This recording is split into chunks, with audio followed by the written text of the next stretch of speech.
isang mapagpalang araw muli sa inyong lahat. Ayan, nagpapasalamat tayo sa ating pong may kapal dahil binigyan na naman tayo ng pagkakataon para makapagbahagi ng isang makabulan at kapaki-pakinabang na video tutorial sa araw nito. Ayan, tanging sa Diyos lamang ang kapurihan dahil ginawa lamang tayo instrumento para may pamahagi ang ating kalaman na nagbumula lamang sa Kanya. So yun mga kalikot, for today's video, yan, pag-aaral natin what? Diba? Nabubulol na naman tayo. Pag-aaralan natin, yan, kung nakikita nyo, domino kill switch with starter button. So yan, nakita nyo. So paano nga ba ang pagkakabit nito at ano ba yung wiring diagram nito, itong klaseng kill switch na to. Yan, domino. Yan. So yan ang pag-aaral natin mga kalikot. So wag natin patagalin pa, banatan na natin to. Baka banatan pa ng iba. So yan, dire-diretso na tayo mga kalikot. Sa wiring diagram nito mga kalikot, yan, meron siyang 5 wire. Yan. Meron siyang yellow na mayroong lining na black, orange, meron siyang blue, black, tsaka black na mayroong lining na white. Actually mga kalikot, mga ganito, hindi man pare-parehas yung kanilang color coding. May mga iba-iba yung color coding niya. So alamin na lang natin kung ano yung mga connection niya. So dito, mapapansin nyo, yan, ayos natin yung camera. Yan, ito yung kanyang starter button. Ang connection niyan mga kalikot, yung kulay ng kanyang wire is ito, kung di ako nagkakamali, black tsaka orange. So may battery naman tayo rito. Try natin, check natin para malaman natin kung tama nga ba. So ilagay lang natin to sa positive ng isang wire. Ito lang, para malaman natin, hindi tayo nanguhula.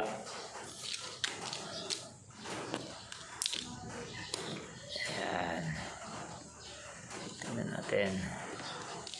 So orange tsaka black.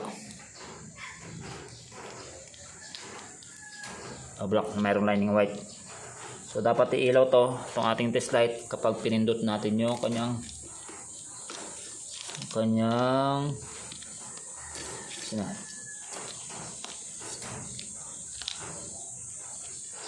starter button. Yan, set up lang natin. Wait lang. So yan, lagyan natin konti.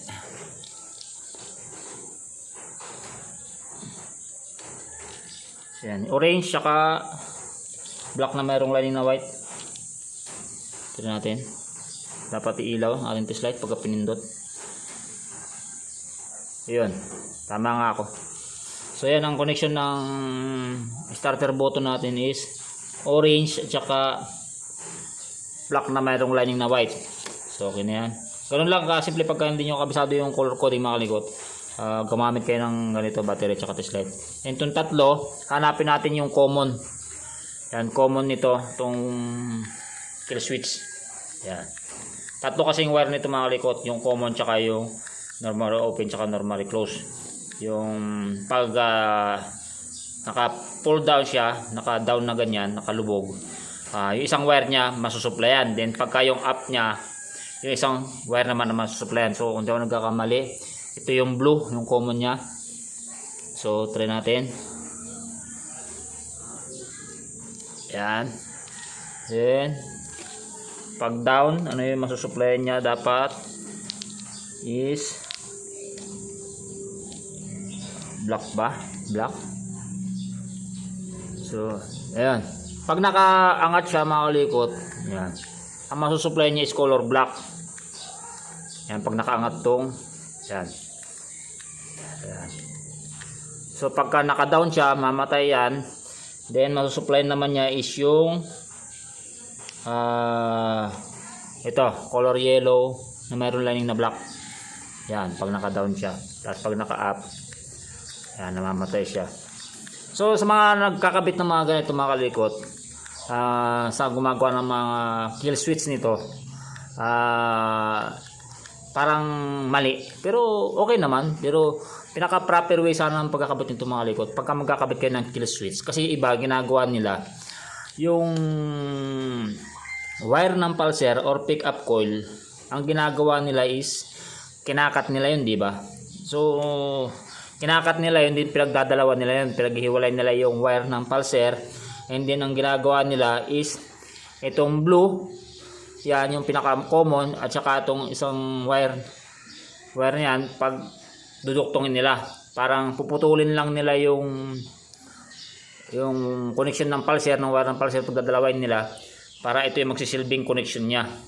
Ito, pagka na-push ka rito, yan, mapuputol yung connection ng pulser, which is na para sa akin is mali yung pagkakabit ng ganun, pag-install ng mga ganito, ng ganitong kill switch sa ganung pamamaraan. So ang pinaka proper way mga kalikot, ito dapat ang ginagawa, itong common natin, yan, itong blue, itong common, ito nakakonik sa ground ng ating motorsiklo, body ground, yan, or sa mga negative part ng ating motorsiklo, body ground, yan.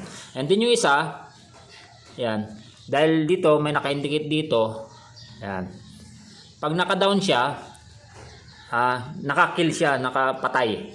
So ang nakita natin kanina, yan, so pag naka-down siya, ang may supply niya is itong color, yan, yellow na mayroong lining na black. So pag naka-down siya, ang masupply niya is itong color yellow na mayroong lining na black. So pagka nilagay mo ito sa negative ng ating motorsiklo or body ground, pagka tulad ng sabi ko, pagka nag-push down ka, yan, pinush down mo ito, masusupplyan ng ground itong wire na to papunta sa pulser. Dapat ito lang ang ikakabit mo sa wire ng pulser, sa connection ng pulser. Ito lang ikakabit mo. It's either na i-splice mo or isaksak mo lang sa socket ng pulser. Hindi mo na kailangan magputol mga kalikot. Huwag kayong magpuputol. Lalo na pagkabago yung motorsiklo nyo, para hindi ma-void yung warranty. So yan. Ito lang ikabit nyo sa